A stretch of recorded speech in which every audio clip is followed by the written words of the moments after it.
President Trump is escalating his attacks against progressive Democratic candidates, now using rhetoric to baselessly describe his party's opponents as violent extremist militants.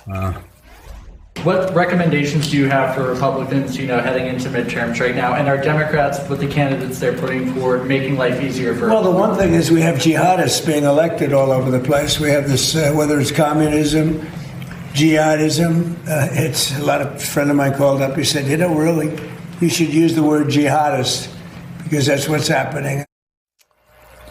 Yeah, it's not happening. Okay. I mean, if you're saying because somebody's Muslim, they're a jihadist. He's not specifying exactly which candidate he's referring to. December, but we know which candidate he's referring to. It's about El-Sayed, the winner of Michigan's Democratic Senate primary.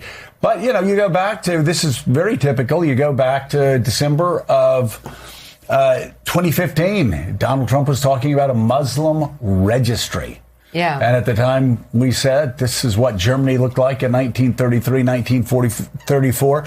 And he's had this ongoing thing where, again, he'll tell Muslim members of Congress, go back to where you came from. He'll call people jihadists.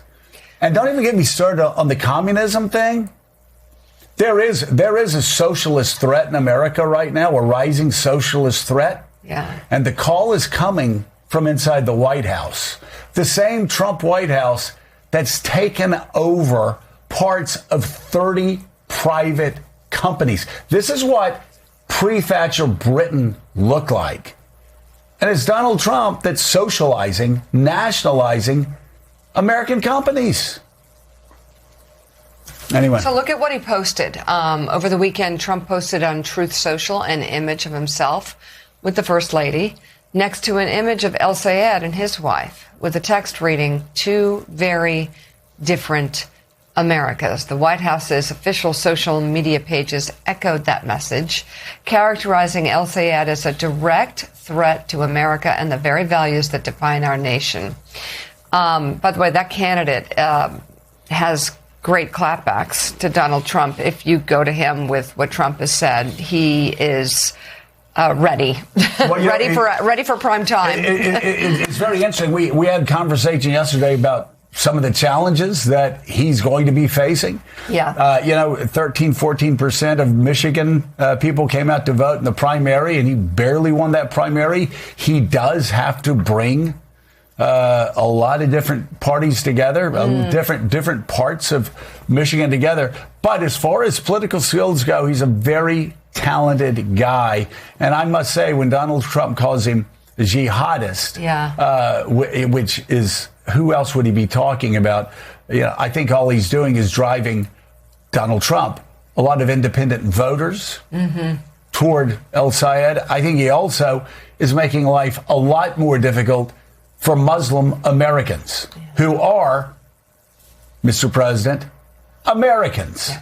Let's bring into the conversation former U.S. Senator, MS Now political analyst Claire McCaskill, and also the host of Politics Nation on MS Now, Reverend Al Sharpton. He's the president of the National Action Network.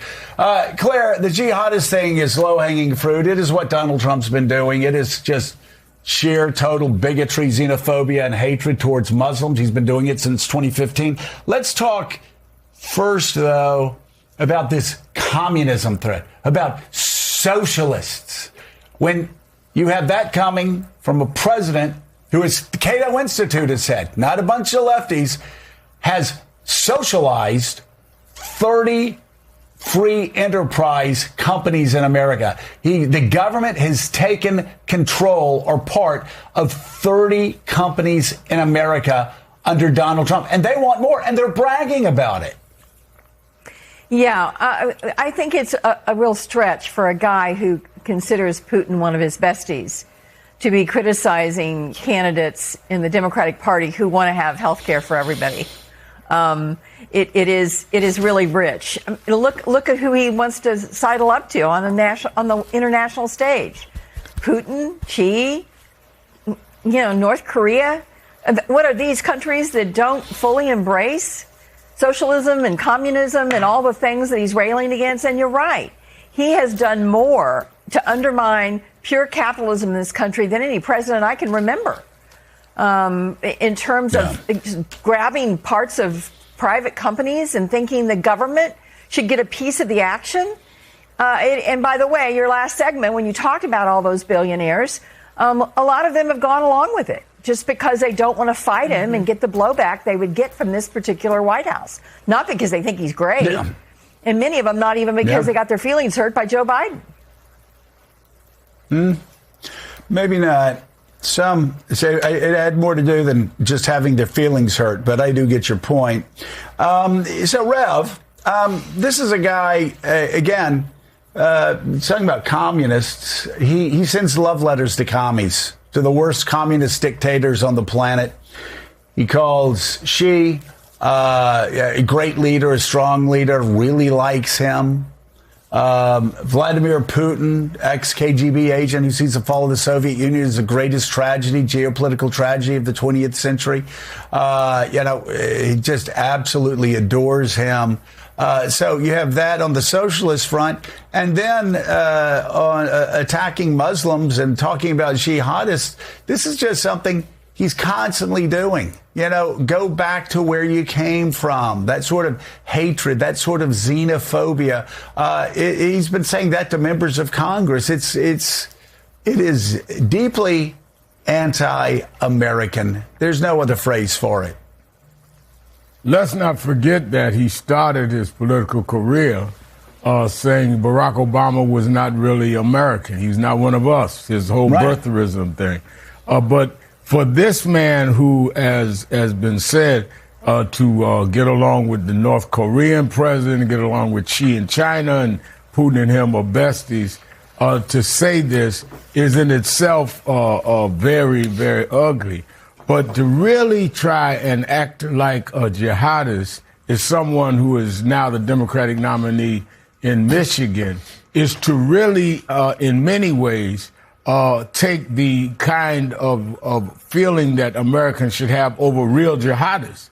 What I fear is if we start making common name calling out of things, we lose the real gravity when jihadists do come out and do things of really who they are. You can't compare a jihadist with somebody running for elective office in the United States who comes out of the medical profession. And I think that those people like me that are concerned about real killers, real thugs that arm themselves to hurt people based on whatever their political differences are, do not want to see in any way that sanitized by them being compared with people that enter the electoral process, whether you agree with them or not. They're not jihadists. Jihadists are jihadists, and they're real jihadists, and we need to be able to deal with them as that. John, there's so much ugly rhetoric that comes out immediately. Barack Hussein Obama, he always makes a point, the president, of using the middle name of the former president. He's using Abdul al-Sayed's full name to make some similar point that he's other, that he's not one of us, that he's a, quote, jihadist, perhaps. We assume that's who he's talking about. By the way, we disagree with a lot of what al-Sayed may say and believe in the rhetoric he's used about certain things, including about Israel. But he grew up in the suburbs of Detroit playing lacrosse and football and went to the University of Michigan. So the idea that he's some un-American other just doesn't hold up. But the president and his allies like him as sort of this straw man that they can go after and make representative of the Democratic Party. And he's been doing this for a decade. The Rev is right, or more so, when the birtherism about President Obama. Here in this moment, also there is some danger here. The context of this is we are at war right now with a Middle Eastern Muslim country. We also, of course, are about to hit the 25th anniversary of September 11th attacks. There are some who are concerned. There might be an upswing in anti-Muslim sentiment here in the United States, and here's the president feeding into that. But to me, also, it's just desperation.